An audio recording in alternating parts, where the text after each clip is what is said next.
এই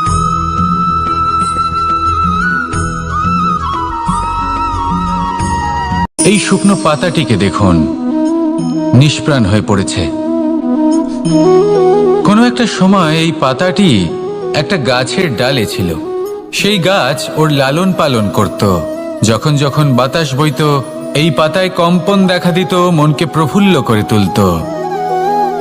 কোনো একদিন এই পাতা গাছের ডাল থেকে ঝরে পড়ে গেল। নিঃসন্দেহে ও নিজের স্বাধীনতা পেল, কিন্তু আস্তে আস্তে শুকিয়ে গেল, নিষ্প্রাণ হয়ে গেল।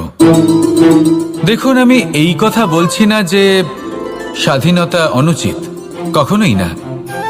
কিন্তু যে কোনো পরিস্থিতিতে স্বাধীন হতে চাওয়া এটা নিশ্চিতরূপে অনুচিত।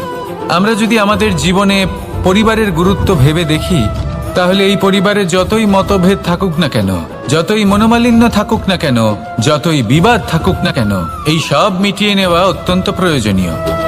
সেই সবকিছু সমাপ্ত করা অত্যন্ত প্রয়োজনীয়। কখনো এই পরিবারকে ভাঙতে দেবেন না, কখনো এই পরিবার থেকে দূরে চলে যাবেন না। এই পরিবার হলো আমাদের জীবনের একটা অমূল্য সম্পদ, অমূল্য এক আশ্রয়, যা এই সংসারে হয়তো কোথাও আপনি পাবেন না। তাই একে আগলে রাখুন। ভেবে নিন আপনি পাতা আর আপনার পরিবার সেই গাছ। আসুন আমার সাথে ভালোবেসে বলুন, রাধা রাধা। অনেক সময় আমরা জীবনে অনেক মানুষকে এমন বলতে শুনে থাকি যে আমি অসফল হয়েছি কারণ আমার সময় ভালো যাচ্ছিল না। আমি এই জিনিসটা লাভ করতে চাইছিলাম কিন্তু করতে পারলাম না কারণ আমার সময়টা ভালো যাচ্ছিল না। আমি আমার জীবনে ওই মহান কাজটা করতে চাইছিলাম কিন্তু করতে পারলাম না। কেন? কারণ আমার সময়টা ভালো যাচ্ছিল না। কিন্তু যে মুহূর্তে ভালো সময় আমার জীবনে আসবে, আমি সব কিছু প্রাপ্ত করব। এমন প্রায় প্রত্যেকেই বলেন। আসুন একটা কথা বোঝা যাক। একজন মালিকে দেখুন, সে প্রত্যেক দিন গাছের সেবা করে, তাকে জল দেয়, তার যত্ন আত্তি করে। কেন? প্রত্যেক দিন সেই গাছ ফল দেয় না। সঠিক সময় এলে তবেই সেই গাছ ফল দেয়, কিন্তু প্রত্যেক দিন মালি তার সেবা করে, তাকে যত্ন করে। শুধুমাত্র তখন করে না যখন সেই গাছ ফল দিতে সক্ষম। আর যদি মালি গাছের যত্ন প্রতিদিন না করে, তাহলে হয়তো সেই গাছ ফল দিতেই পারবে না। এটাই হলো আমাদের জন্য একটা শিক্ষা। যখন সময় আমাদের জন্য অপেক্ষা করে না, তখন আপনি সময়ের জন্য কেন অপেক্ষা করছেন? ভালো সময়ের জন্য অপেক্ষা করবেন না। ভালো এবং শুভ কর্ম দ্বারা ভালো সময়কে নিজের কাছে টেনে আনুন। নিরন্তর কর্ম করুন, পরিশ্রম করতে থাকুন। শুভ সময় আপনা থেকেই আপনার কাছে আসবে। আসুন আমার সাথে ভালোবেসে বলুন, রাধা রাধা। একে বালি বলুন, মাটি বলুন বা ধুলো বলুন, এ দিয়ে কত কিছু করা সম্ভব। এ দিয়ে আপনি নিজের বাসস্থান নির্মাণ করতে পারেন, প্রাচীর গড়ে তুলতে পারেন, অট্টালিকা নির্মাণ করতে পারেন। কিন্তু যদি এই বালিকে আপনি মুষ্টিবদ্ধ করে রাখতে চান, তাহলে তা হাত থেকে ফসকে যাবে। আপনি কখনোই একে মুষ্টিবদ্ধ করতে পারবেন না। এরকমই হয় আমাদের জীবন, আর এরকমই হয় সময়।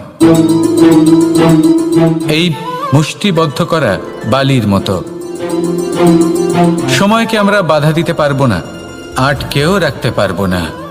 এ হলো প্রবাহমান। জন্ম থেকে মৃত্যু পর্যন্ত এই যে সময়, তা খুবই সীমিত। আর এই সময় আমরা যেটাই করি তার দ্বারাই আমাদের মূল্য নির্ধারিত হয়। আর এই সংসার থেকে চলে যাওয়ার পরেও এই সংসার এই সব কর্মের জন্যই আমাদের মনে রাখে। তাই যদি আপনি এটা ভাবেন যে আজ যে কর্ম করার ছিল আমি না হয় কাল করে নেব, কাল আমার লক্ষ্যে পৌঁছানোর কথা ছিল আমি পরশু পৌঁছবো, না, এই সময় খুব মূল্যবান, একে নষ্ট করবেন না। এই সময়কে সদ্ব্যবহার করুন, মহান হবার পথে অগ্রসর হন। একে যদি মুষ্টিবদ্ধ করে রাখার চেষ্টা করেন, এই সময় থেমে থাকবে না। আসুন আমার সাথে ভালোবেসে বলুন, রাধা রাধা। আমাদের জীবনে অনেক ধরনের ব্যক্তি এসে থাকেন। কেউ কেউ আমাদের সাথে থেকে যান, কেউ আমাদের থেকে দূরে চলে যান। কেউ ভালো মানুষ হন, কেউ খারাপ মানুষ। কিন্তু আমরা সবসময় সেই সময়টাকে নিয়ে দুঃখ প্রকাশ করি যখন আমাদের জীবনে কোনো খারাপ ব্যক্তি প্রবেশ করেন। তারা আমাদের খারাপ অনুভূতি দেন, দুঃখ দেন, কষ্ট দেন। আমরা সবাই তাকে ভালো মন্দ কথা বলি। কিন্তু কেন? এমন বিভিন্ন ধরনের মানুষ, খারাপ মানুষ, ভালো মানুষ সবার জীবনেই আসেন এবং সকলকেই একটা অমূল্য শিক্ষা দান করে যান। এবার আপনি নিজেই ভেবে দেখুন, জীবনে যখন প্রথমবার আপনি আগুন স্পর্শ করেছিলেন তখন আপনি একটা শিক্ষা লাভ করেছিলেন যে আমাকে আগুনের থেকে একটু দূরে থাকতে হবে। তারপর আস্তে আস্তে আপনি শিখলেন যে কিভাবে এই আগুনকে নিয়ন্ত্রণে রাখতে হবে। তারপর আপনি শিখলেন যে কিভাবে নিজের জীবনে তাকে প্রয়োগ করতে হবে, তা সে অন্ধকারে প্রকাশ লাভ করার জন্য হোক বা খাবার বানানোর জন্য। সেইভাবেই কোনো খারাপ ব্যক্তি যখন আপনার জীবনে আসে কোনো শিক্ষা দিয়ে যান, তার প্রতি কৃতজ্ঞ থাকুন। তার বিষয় খারাপ ভাবার বা খারাপ অনুভূতি নিয়ে থাকার কোনো প্রয়োজন নেই। সেই শিক্ষা লাভ করুন, ইতিবাচক মনোভাব নিয়ে জীবনের সামনে এগোতে থাকুন। কেউ নেই যিনি আপনাকে বাধা দিতে পারেন। আসুন আমার সাথে ভালোবেসে বলুন, রাধা রাধা। এই সংসারে অনেক অনেক এমন জ্ঞানী আছেন যারা নিজের সমস্ত জীবন জ্ঞান অর্জন করতে অতিবাহিত করেছেন। এই সংসারে এমন কোনো বেদ নেই, কোনো পুরাণ নেই, কোনো শাস্ত্র নেই, কোনো ভাষা নেই যা ওনারা জানেন না। এমন কোনো বিষয় নেই যা নিয়ে ওনারা কোনো বক্তব্য রাখতে পারবেন না। কিন্তু আমরা এই সকল জ্ঞানীকে কি ভালোবাসতে পারি? এনাদের সকলকে সম্মান করতে পারি না। কারণটা কি? দেখুন, বেদ পড়া একটি আলাদা বিষয়, বেদনা বুঝতে পারা অন্য ব্যাপার। এবং বেদনা বোঝার জন্য, সেই জ্ঞান লাভ করার জন্য আপনাকে মন থেকে করুণা এবং প্রেমের সঠিক অর্থ বুঝতে হবে। সামনের ব্যক্তির বেদনা বুঝতে হবে, তার যন্ত্রণাকে বুঝতে হবে। তারপর যে জ্ঞান আপনি অর্জন করেছেন বেদ থেকে, পুরাণ থেকে, শাস্ত্র থেকে, তা প্রয়োগ করে তার বেদনার নিবারণ করা, সেটা বেশি গুরুত্বপূর্ণ। সেই জন্য জীবনে শুধুমাত্র শাস্ত্র এবং বেদ পড়ে জ্ঞান অর্জন করতে সময় নষ্ট করবেন না। মন থেকে প্রেমের কি অর্থ সেই বিষয়ে জ্ঞান লাভ করার চেষ্টা করুন। করুণাও বুঝতে চেষ্টা করুন। একজন শ্রেষ্ঠ ব্যক্তি হয়ে উঠুন আর আমার সাথে ভালোবেসে বলুন, রাধা রাধা। একটি হাতির শরীরে কত বল থাকতে পারে সেটা আমরা সবাই জানি। একটা প্রহারেই বিশালাকার প্রাচীর ভেঙে পড়তে পারে। কিন্তু সেটা তখন হয় যখন সেই হাতির নিজের শক্তির বিষয়ে কোনো ধারণা থাকে। যদি সেই হাতিকেই বন্দি করে নেওয়া হয় তাহলে সেই হাতি তার পরাধীন থাকার অভ্যাস হয়ে যায়। এই পরনির্ভরশীলতা আমাদের শরীরকে নয়, আমাদের মনকে বন্দি করে ফেলে। আর তার পরিণাম হলো এটাই যে আমাদের নিজেদের ওপর নিয়ন্ত্রণ থাকেই না। যদি নিজের ওপর নিয়ন্ত্রণ না থাকে তাহলে নিজেদের প্রকৃত শক্তির সাথে আমরা কিভাবে পরিচিত হব? সেই জন্য এই সংসারের সব থেকে বড় আনন্দ হলো স্বাধীনতা। এই স্বতন্ত্রতাকে আনুন নিজের বিবেচনায়, নিজের চিন্তা ভাবনায়, নিজের জীবনে। কারোর কথায় প্রভাবিত হবেন না। নিজের বিবেকবোধ জাগ্রত করুন এবং এগোতে থাকুন। যখন এই বিবেচনা স্বতন্ত্র হবে তাহলে এই মন, জীবন স্বতন্ত্র হয়ে উঠবে। আর তখনই নিজের আসল শক্তি আপনার সামনে আসবে। আপনার সাহস, আপনার প্রতিভা আপনি জানতে পারবেন। তখনই জীবনে এগোতে পারবেন। তাহলে আসুন আর আমার সাথে ভালোবেসে বলুন, রাধা রাধা। এই সংসারে যে ব্যক্তিই হোক না কেন, প্রত্যেক ব্যক্তির জীবনে সমস্যা অবশ্যই আসে। এমন কিছু মানুষ আছেন, যদি তাদেরকে জিজ্ঞেস করেন যে এমনটা ঠিক কেন হলো, তাহলে পুরো দোষটা তারা নিজেদের পরিস্থিতির ওপর ন্যস্ত করেন। যে আমি তো এমন একটা পরিস্থিতিতে ছিলাম, আমি কিভাবে কিছু করতাম, আমার কাছে আর কোনো বিকল্পই ছিল না। চলুন কথা বলা যাক মহাভারত নিয়ে। ভীষ্ম পিতামহ, ওনাকে জিজ্ঞেস করা হলো আপনি এরকম প্রতিজ্ঞা কেন করলেন? উনি বললেন যে আমি পরিস্থিতির অধীন হয়ে পড়েছিলাম। সেই জন্য এই প্রশ্নটাই যখন অর্জুনকে করা হলো, তখন অন্য একটি দিক প্রস্ফুটিত হলো। অর্জুন নিজের পরিস্থিতির কারণে জীবনে কখনোই বাধা পড়েননি।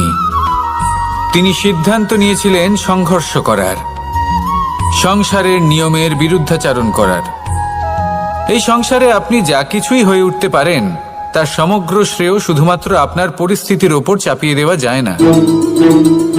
সেটা নির্বাচনের উপর নির্ভরশীল, যে সেই পরিস্থিতিতে আপনি কি নির্বাচন করেছেন। যদি সেই মুহূর্তে ভীষ্ম পিতামহ স্থিরতার সিদ্ধান্ত নিতেন, বিশ্লেষণ করার সিদ্ধান্ত নিতেন যে কি উচিত কি অনুচিত, কারা ধর্মের পক্ষে কারা ধর্মের বিপক্ষে, যদি শুধুমাত্র অস্ত্র হাতে ধৃতরাষ্ট্র এবং দুর্যোধনের বিরোধিতা করতেন, যদি শুধু এটুকু করতেন, তাহলে মহাভারতের মতো মহাযুদ্ধ কখনোই হতো না। সমস্যা সবার জীবনেই আসে, কঠিন পরিস্থিতিও সকলের জীবনে আসে। সেই ব্যক্তি এগিয়ে যেতে পারেন যিনি শ্রেষ্ঠ নির্বাচন করার ক্ষমতা রাখেন। তাহলে সেটাই করুন, আর আমার সাথে ভালোবেসে বলুন, রাধা রাধা।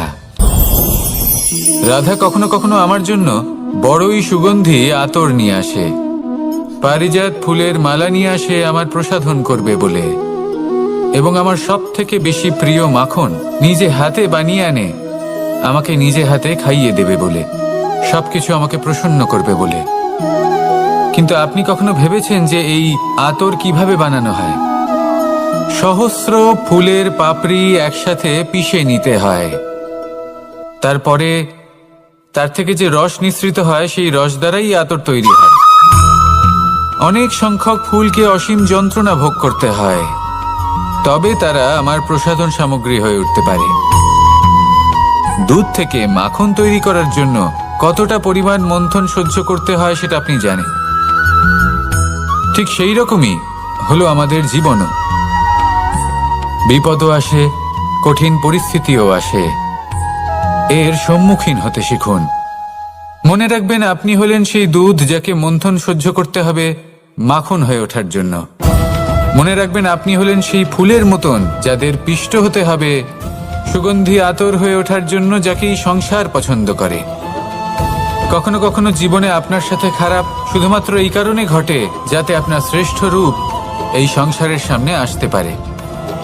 শুধুমাত্র কঠিন পরিস্থিতি এবং বিপদকে একটা সুযোগ হিসেবে দেখার চেষ্টা করুন। আপনার জন্য এই সংসার বদলে যাবে, সংসারকে দেখার দৃষ্টিভঙ্গি পাল্টে যাবে, আপনার ভাগ্য পাল্টে যাবে, আর এই মন প্রসন্ন হয়ে বলবে, রাধা রাধা। জীবনে অনেক সময় আমরা এটা দেখে থাকি যে আগামী প্রজন্ম সেই কাজটি করে যেটা তার পূর্ববর্তী প্রজন্ম করে গেছেন। একটা উদাহরণ দিই। তাহলে দেখুন, একদিকে আছে মাতা পিতা যারা আজীবন সংঘর্ষ করেছেন ধন অর্জন করার জন্য, তারপর তারই সন্তান তার সাথেই লড়াই করে তার থেকে সমস্ত সম্পত্তি ছিনিয়ে নিল। তারপরে যত সময় অতিবাহিত হয় সেই সন্তানের সাথেও সেই একই ক্রিয়া ঘটতে থাকে, তার সন্তান তার সমস্ত সম্পত্তি ছিনিয়ে নেয়। তাহলে এমন কি সঞ্চয় করবেন যা পরবর্তী প্রজন্মকে দিয়ে যেতে পারেন সেই বিষয়ে ভাবুন। ভেবে দেখুন, এই যে ধন সঞ্চয় আপনি করছেন এর আসলে লাভ কি? অবশ্যই আবশ্যক, কিন্তু এটাই কি শুধু সবথেকে গুরুত্বপূর্ণ বিষয় যেখানে আপনি জানেন যে আপনি এই সম্পত্তি ভোগ করতে পারবেন না, কারণ এই সমস্ত সম্পত্তি আপনাকে পরবর্তী প্রজন্মের হাতে সঁপে দিতে হবে। তাহলে ধন সঞ্চয় করুন, কিন্তু এমন একটা সম্পত্তি কেন সঞ্চয় করা উচিত নয় যার উপভোগও আপনি করতে পারবেন, পরবর্তী প্রজন্মকেও দিয়ে যেতে পারবেন, আর মতভেদও হবে না। এমন সম্পত্তি আছে, আর এই সম্পত্তি হলো প্রেম। যদি আপনার মনে কোনো কিছু সঞ্চয় করার বাসনা জেগে ওঠে, তাহলে প্রেম সঞ্চয় করুন। সেটা পরবর্তী প্রজন্মও পাবে এবং সেই প্রজন্ম ভবিষ্যতে ভালোবাসা ছড়াতে থাকবে, আর তখন এই মন সুপ্রসন্ন হয়ে বলবে, রাধা রাধা। জ্যোতিষ একটা বিদ্যা, এ হলো একটা বিজ্ঞান। যে নক্ষত্র দশায় আপনি জন্মগ্রহণ করেছেন, যে স্থানে আপনার জন্ম হয়েছে, এগুলো আপনার জীবনের দিশা স্থির করার ক্ষেত্রে গুরুত্বপূর্ণ ভূমিকা পালন করে। কিন্তু যে রাশিতে আপনি জন্ম নিয়েছেন আর আপনার যা নাম স্থির হয়েছে, সেটা আপনার ভবিষ্যৎ নির্ধারণ করবে তা আবশ্যক নয়। রা দিয়ে রাম এবং রা দিয়ে রাবণ, এই দুজনের রাশি সমান ছিল, কিন্তু একজন নিজের শক্তির দুর্ব্যবহার করলেন। স্বর্ণ লঙ্কার অধিপতি রাবণ, চতুর্দিকে বিজয়ী হওয়া সেই ব্যক্তি নিজের পতনের সম্মুখীন হলেন। শ্রীরাম রাবণকে বধ করলেন। শ্রীরাম, যিনি নিজের কর্ম দ্বারা, নিজের পরিশ্রম দ্বারা ঈশ্বর উপাধি লাভ করেছিলেন, 14 বছরের বনবাস ভোগ করলেন, আর যখন বিপদে পড়লেন তখনও নিজের রাজ্যের সাহায্য নিলেন না। বনের মধ্যে নিজে বানর এবং ভাল্লুকদের নিয়ে একটি সেনাবাহিনী গড়ে তুললেন এবং রাবণকে তার কুকর্মের শাস্তি দিলেন। তাই সর্বদা এটা মনে রাখবেন, আপনার খ্যাতি, আপনার ভবিষ্যৎ আপনার কর্ম নির্ধারণ করে, আপনার রাশি নয়। তাই সবসময় শ্রেষ্ঠ কর্ম করুন আর আমার সাথে ভালোবেসে বলুন, রাধা রাধা। আমাদের সকলের কাছে বৃক্ষ অত্যন্ত প্রিয়। আমরা সর্বদাই চাই এই বৃক্ষ যেন সবুজ থাকে, ফুলে ফলে ভরে থাকে, আমাদের ছায়া প্রদান করে, তা যেন সুস্থ থাকে, আমাদের ফল প্রদান করে। আর সেই জন্য আমরা প্রতিদিন সেই বৃক্ষকে জল প্রদান করি। কিন্তু কখনো ভেবে দেখেছেন যে জল তো আমরা বৃক্ষের গোড়ায় দিই, তারপরেও এই জল সেই বৃক্ষের প্রত্যেকটি পাতায় ঠিক পৌঁছে যায়? এটা কিভাবে সম্ভব? কিছুটা এরকমই হলো আমাদের কর্ম। যদি এই পৃথিবীতে থেকে শুদ্ধ মনে সৎকর্ম করেন, এই কর্ম সোজা ঈশ্বরের কাছে গিয়ে পৌঁছয়। যদি শ্রদ্ধা ভাব নিয়ে, সমর্পিত হয়ে, শুদ্ধ চিত্তে আপনি কাউকে সেবা করেন, তা সে মাতা পিতাই হোক, পরিবার হোক, গুরু হোক, পশুপক্ষী হোক বা সমাজ হোক, তাহলে সেটা সোজা ঈশ্বরের চরণে সমর্পিত হয়। সবসময় সবসময় শুদ্ধ চিত্তে সমর্পিত হয়ে এবং মনে শ্রদ্ধা ভাব নিয়ে কর্ম করুন। ঈশ্বর নিজে থেকেই এর ফল আপনাকে প্রদান করবেন। আসুন আমার সাথে ভালোবেসে বলুন, রাধা রাধা। আশা এবং বিশ্বাস মানুষের জীবনের দুই অমূল্য স্তম্ভ। এটাই হলো ঢাল এবং এটাই হলো অস্ত্র। এটাই আমাদের রক্ষা করে এবং এটাই আমাদের জীবনের পথ প্রশস্ত করে। কিন্তু ছোট একটা সমস্যা আছে। এবার যদি আপনি বটবৃক্ষের থেকে এই আশা রাখেন যে এ আমাকে ফল দেবে, তাহলে সেই আশা ভঙ্গ হওয়াই স্বাভাবিক। আর যদি আপনি বিশ্বাস করেন যে খেজুর গাছ আপনাকে ছায়া প্রদান করবে, তাহলে সেই বিশ্বাসও অবশ্যই ভঙ্গ হবে। তাহলে কি করা উচিত? চোখ বন্ধ করে যে কাউকে বিশ্বাস করার আগে বা যে কারোর থেকে আশা রাখার আগে নির্বাচন করুন যে কার ওপর বিশ্বাস রাখতে চান, কার ওপর আশা রাখতে চান। তবে আমি তো বলবো যে বিশ্বাস করতে হলে নিজের ওপর করুন, যে এই সংসারে এমন কোনো কাজ নেই যা আপনি করতে পারেন না। আর শুধু কর্ম করতে থাকুন আর ভরসা রাখুন ঈশ্বরের ওপর, যে উনি আপনার কর্ম দেখবেন আর আপনাকে আপনার কর্মফল অবশ্যই দেবেন, আপনাকে সাফল্য দেবেন। যদি আপনার বিশ্বাস অটল হয়, নিরন্তর পরিশ্রম করেন, তাহলে ঈশ্বর কখনোই আপনার আশা ভঙ্গ হতে দেবেন না। আসুন আর আমার সাথে ভালোবেসে বলুন, রাধা রাধা। যখন মানুষের মৃত্যু হয়,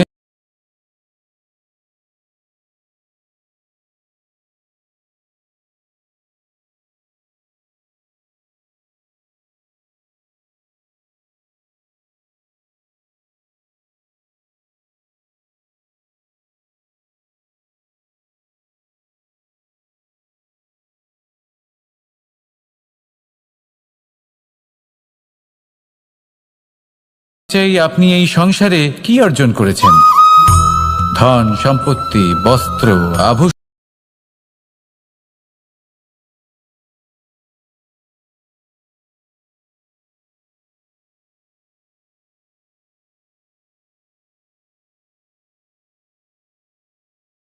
সেটাই, এই সংসার থেকে চলে যাওয়ার পরেও সংসারেই জীবিত থাকবে। যদি আপনি দুষ্কর্ম করেন তাহলে এই সংসার আপনাকে একটি অনুচিত উদাহরণ হিসেবে মনে রাখবে যে এই ব্যক্তি খুব পাপী ছিল, অনুচিত কর্ম করতেন। যে পথে তিনি চলেছেন সেই পথে কারোর চলা উচিত নয়।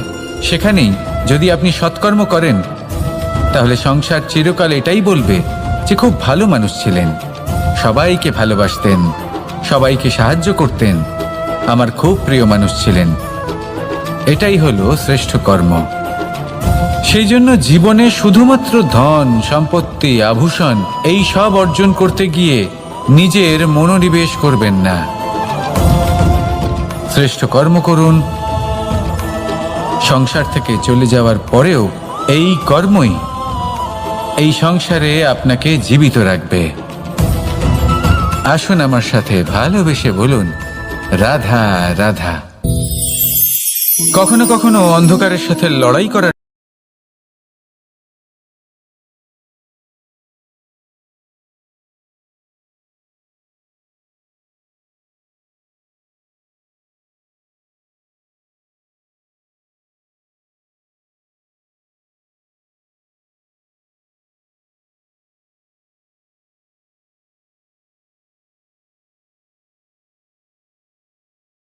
শক্তির প্রয়োজন হয়, তা আসে এই তেল থেকে।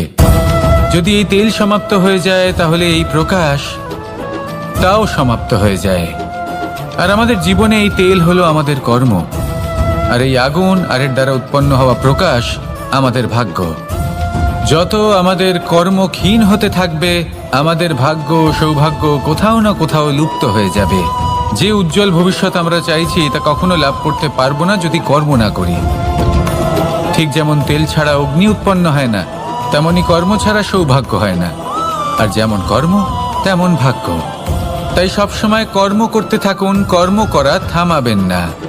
আর আমার সাথে ভালোবেসে বলুন, রাধা রাধা।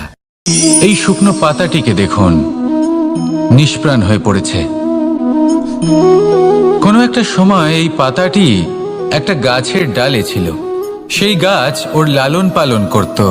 যখন যখন বাতাস বইত এই পাতায় কম্পন দেখা দিত, মনকে প্রফুল্ল করে তুলত। কোনো একদিন এই পাতা গাছের ডাল থেকে ঝরে পড়ে গেল। নিঃসন্দেহে ও নিজের স্বাধীনতা পেল, কিন্তু আস্তে আস্তে শুকিয়ে গেল, নিষ্প্রাণ হয়ে গেল।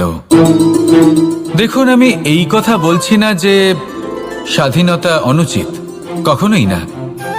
কিন্তু যে কোনো পরিস্থিতিতে স্বাধীন হতে চাওয়া এটা নিশ্চিতরূপে অনুচিত। আমরা যদি আমাদের জীবনে পরিবারের গুরুত্ব ভেবে দেখি তাহলে এই পরিবারে যতই মতভেদ থাকুক না কেন, যতই মনোমালিন্য থাকুক না কেন, যতই বিবাদ থাকুক না কেন, এই সব মিটিয়ে নেওয়া অত্যন্ত প্রয়োজনীয়। সেই সবকিছু সমাপ্ত করা অত্যন্ত প্রয়োজনীয়। কখনো এই পরিবারকে ভাঙতে দেবেন না, কখনো এই পরিবার থেকে দূরে চলে যাবেন না। এই পরিবার হলো আমাদের জীবনের একটা অমূল্য সম্পদ, অমূল্য এক আশ্রয়, যা এই সংসারে হয়তো কোথাও আপনি পাবেন না। তাই একে আগলে রাখুন। ভেবে নিন আপনি পাতা আর আপনার পরিবার সেই গাছ। আসুন আমার সাথে ভালোবেসে বলুন, রাধা রাধা। অনেক সময় আমরা জীবনে অনেক মানুষকে এমন বলতে শুনে থাকি যে আমি অসফল হয়েছি কারণ আমার সময় ভালো যাচ্ছিল না। আমি এই জিনিসটা লাভ করতে চাইছিলাম কিন্তু করতে পারলাম না কারণ আমার সময়টা ভালো যাচ্ছিল না। আমি আমার জীবনে ওই মহান কাজটা করতে চাইছিলাম কিন্তু করতে পারলাম না। কেন? কারণ আমার সময়টা ভালো যাচ্ছিল না। কিন্তু যে মুহূর্তে ভালো সময় আমার জীবনে আসবে আমি সব কিছু প্রাপ্ত করব।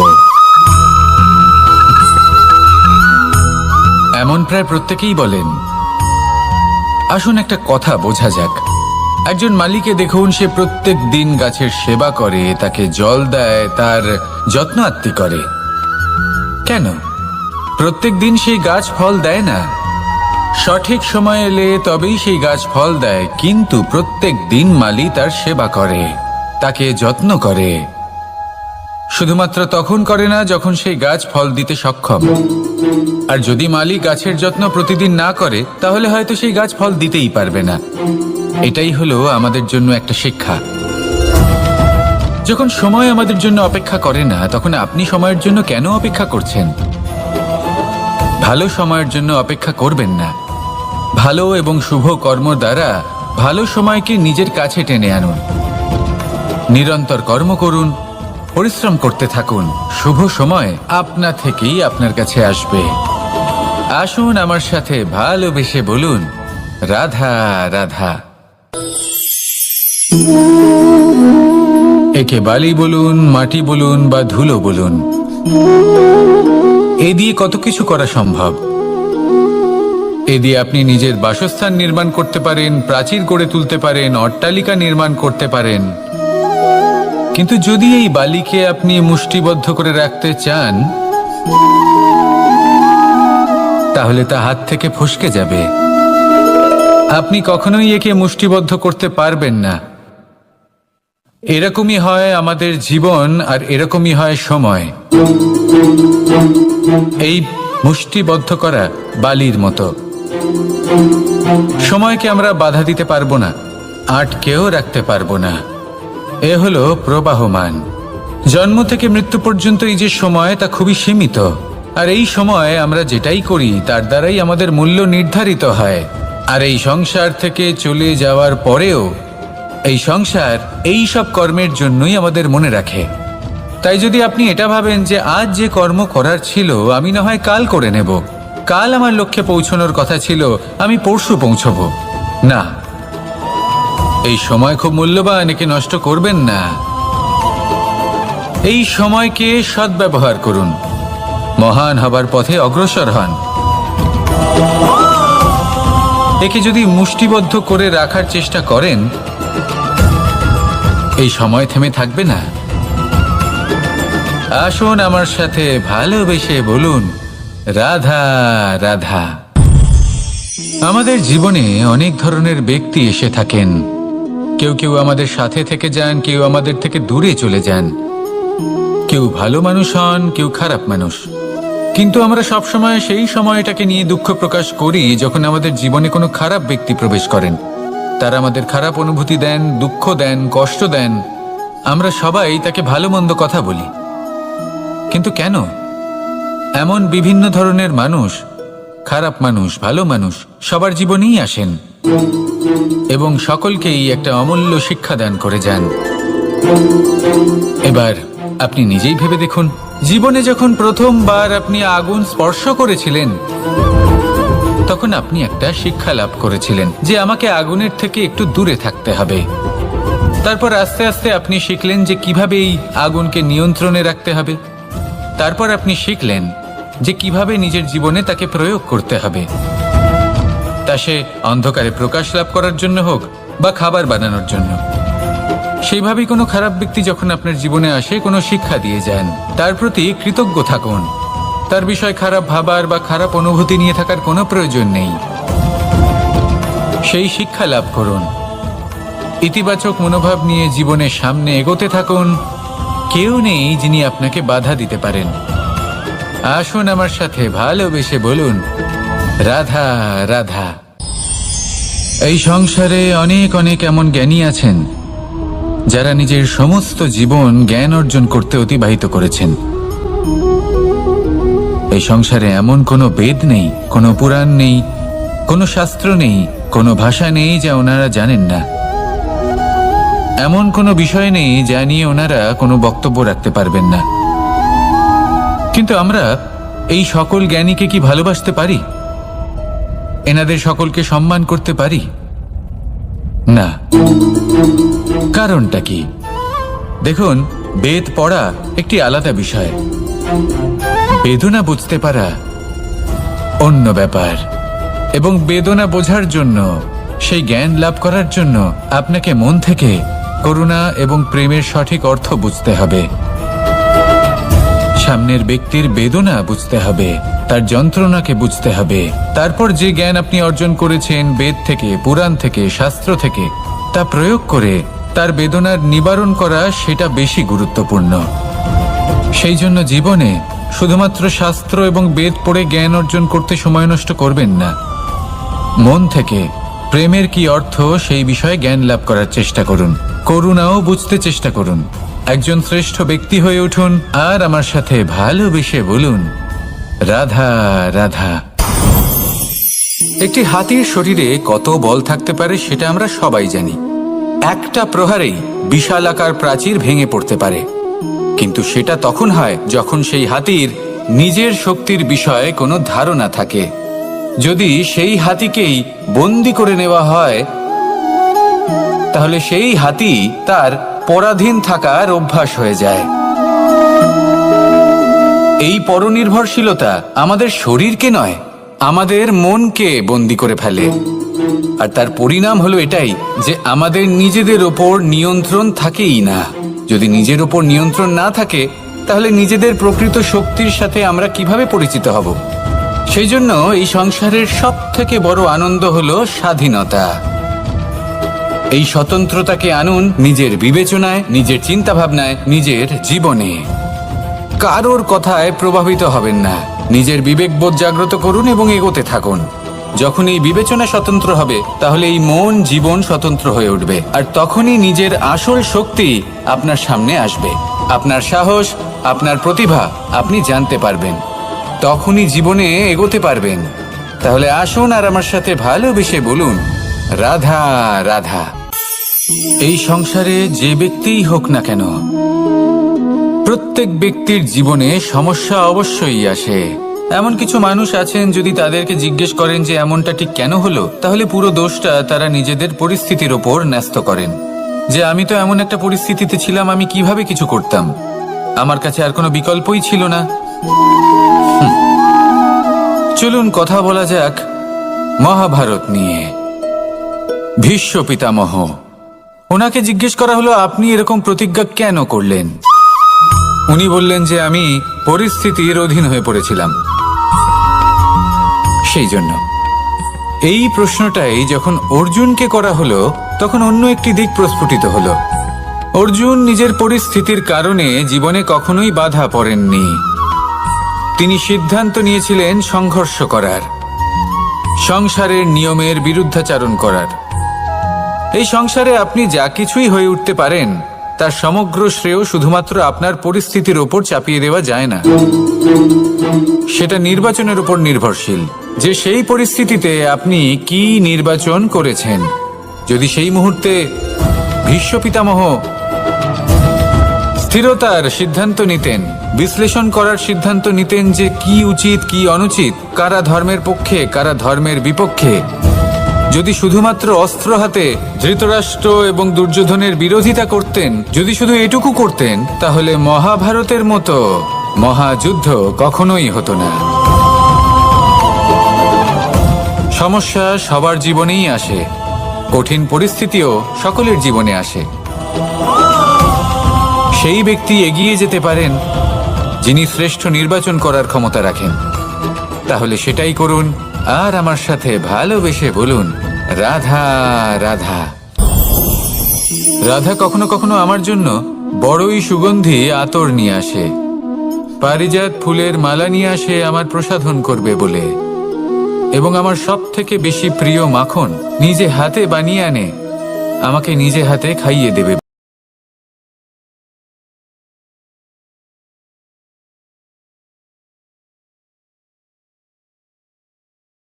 ফুলের পাপড়ি একসাথে পিষে নিতে হয়, তারপরে তার থেকে যে রস নিঃসৃত হয় সেই রস দ্বারাই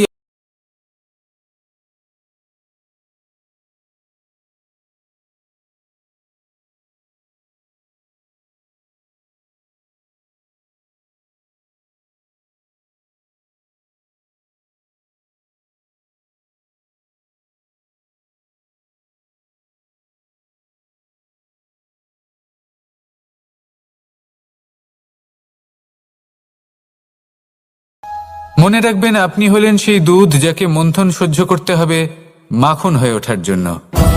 মনে রাখবেন, আপনি হলেন সেই ফুলের মতন যাদের পিষ্ট হতে হবে সুগন্ধি আতর হয়ে ওঠার জন্য, যাকে এই সংসার পছন্দ করে। কখনো কখনো জীবনে আপনার সাথে খারাপ শুধুমাত্র এই কারণে ঘটে যাতে আপনার শ্রেষ্ঠ রূপ এই সংসারের সামনে আসতে পারে। শুধুমাত্র কঠিন পরিস্থিতি এবং বিপদকে একটা সুযোগ হিসেবে দেখার চেষ্টা করুন। আপনার জন্য এই সংসার বদলে যাবে, সংসারকে দেখার দৃষ্টিভঙ্গি পাল্টে যাবে, আপনার ভাগ্য পাল্টে যাবে, আর এই মন প্রসন্ন হয়ে বলবে রাধা রাধা। জীবনে অনেক সময় আমরা এটা দেখে থাকি যে আগামী প্রজন্ম সেই কাজটি করে যেটা তার পূর্ববর্তী প্রজন্ম করে গেছেন। একটা উদাহরণ দিই তাহলে দেখুন, একদিকে আছে মাতা পিতা যারা আজীবন সংঘর্ষ করেছেন ধন অর্জন করার জন্য, তারপর তারই সন্তান তার সাথে এই লড়াই করে তার থেকে সমস্ত সম্পত্তি ছিনিয়ে নিল। তারপরে যত সময় অতিবাহিত হয় সেই সন্তানের সাথেও সেই একই ক্রিয়া ঘটতে থাকে, তার সন্তান তার সমস্ত সম্পত্তি ছিনিয়ে নেয়। তাহলে এমন কি সঞ্চয় করবেন যা পরবর্তী প্রজন্মকে দিয়ে যেতে পারেন সেই বিষয়ে ভাবুন। ভেবে দেখুন, এই যে ধন সঞ্চয় আপনি করছেন এর আসলে লাভ কি? অবশ্যই আবশ্যক, কিন্তু এটাই কি শুধু সবথেকে গুরুত্বপূর্ণ বিষয় যেখানে আপনি জানেন যে আপনি এই সম্পত্তি ভোগ করতে পারবেন না, কারণ এই সমস্ত সম্পত্তি আপনাকে পরবর্তী প্রজন্মের হাতে সঁপে দিতে হবে। তাহলে ধন সঞ্চয় করুন, কিন্তু এমন একটা সম্পত্তি কেন সঞ্চয় করা উচিত নয় যার উপভোগও আপনি করতে পারবেন, পরবর্তী প্রজন্মকেও দিয়ে যেতে পারবেন, আর মতভেদও হবে না। এমন সম্পত্তি আছে, আর এই সম্পত্তি হলো প্রেম। যদি আপনার মনে কোনো কিছু সঞ্চয় করার বাসনা জেগে ওঠে তাহলে প্রেম সঞ্চয় করুন। সেটা পরবর্তী প্রজন্মও পাবে এবং সেই প্রজন্ম ভবিষ্যতে ভালোবাসা ছড়াতে থাকবে, আর তখন এই মন সুপ্রসন্ন হয়ে বলবে রাধা রাধা। জ্যোতিষ একটা বিদ্যা, এ হলো একটা বিজ্ঞান। যে নক্ষত্র দশায় আপনি জন্মগ্রহণ করেছেন, যে স্থানে আপনার জন্ম হয়েছে, এগুলো আপনার জীবনের দিশা স্থির করার ক্ষেত্রে গুরুত্বপূর্ণ ভূমিকা পালন করে। কিন্তু যে রাশিতে আপনি জন্ম নিয়েছেন আর আপনার যা নাম স্থির হয়েছে সেটা আপনার ভবিষ্যৎ নির্ধারণ করবে তা আবশ্যক নয়। রা দিয়ে রাম এবং রা দিয়ে রাবণ, এই দুজনের রাশি সমান ছিল, কিন্তু একজন নিজের শক্তির দুর্ব্যবহার করলেন। স্বর্ণ লঙ্কার অধিপতি রাবণ, চতুর্দিকে বিজয়ী হওয়া সেই ব্যক্তি নিজের পতনের সম্মুখীন হলেন। শ্রীরাম রাবণকে বধ করলেন। শ্রীরাম, যিনি নিজের কর্ম দ্বারা, নিজের পরিশ্রম দ্বারা ঈশ্বর উপাধি লাভ করেছিলেন, 14 বছরের বনবাস ভোগ করলেন, আর যখন বিপদে পড়লেন তখনও নিজের রাজ্যের সাহায্য নিলেন না। বনের মধ্যে নিজে বানর এবং ভাল্লুকদের নিয়ে একটি সেনাবাহিনী গড়ে তুললেন এবং রাবণকে তার কুকর্মের শাস্তি দিলেন। তাই সর্বদা এটা মনে রাখবেন, আপনার খ্যাতি, আপনার ভবিষ্যৎ আপনার কর্ম নির্ধারণ করে, আপনার রাশি নয়। তাই সবসময় শ্রেষ্ঠ কর্ম করুন আর আমার সাথে ভালোবেসে বলুন রাধা রাধা। আমাদের সকলের কাছে বৃক্ষ অত্যন্ত প্রিয়। আমরা সর্বদাই চাই এই বৃক্ষ যেন সবুজ থাকে, ফুলে ফলে ভরে থাকে, আমাদের ছায়া প্রদান করে, তা যেন সুস্থ থাকে, আমাদের ফল প্রদান করে। আর সেই জন্য আমরা প্রতিদিন সেই বৃক্ষকে জল প্রদান করি। কিন্তু কখনো ভেবে দেখেছেন যে জল তো আমরা বৃক্ষের গোড়ায় দিই, তারপরেও এই জল সেই বৃক্ষের প্রত্যেকটি পাতায় ঠিক পৌঁছে যায়? এটা কিভাবে সম্ভব? কিছুটা এরকমই হলো আমাদের কর্ম। যদি এই পৃথিবীতে থেকে শুদ্ধ মনে সৎকর্ম করেন, এই কর্ম সোজা ঈশ্বরের কাছে গিয়ে পৌঁছয়। যদি শ্রদ্ধা ভাব নিয়ে, সমর্পিত হয়ে, শুদ্ধ চিত্তে আপনি কাউকে সেবা করেন, তা সে মাতা পিতাই হোক, পরিবার হোক, গুরু হোক, পশুপক্ষী হোক বা সমাজ হোক, তাহলে সেটা সোজা ঈশ্বরের চরণে সমর্পিত হয়। সবসময় শুদ্ধ চিত্তে সমর্পিত হয়ে এবং মনে শ্রদ্ধা ভাব নিয়ে কর্ম করুন। ঈশ্বর নিজে থেকেই এর ফল আপনাকে প্রদান করবেন। আসুন আমার সাথে ভালোবেসে বলুন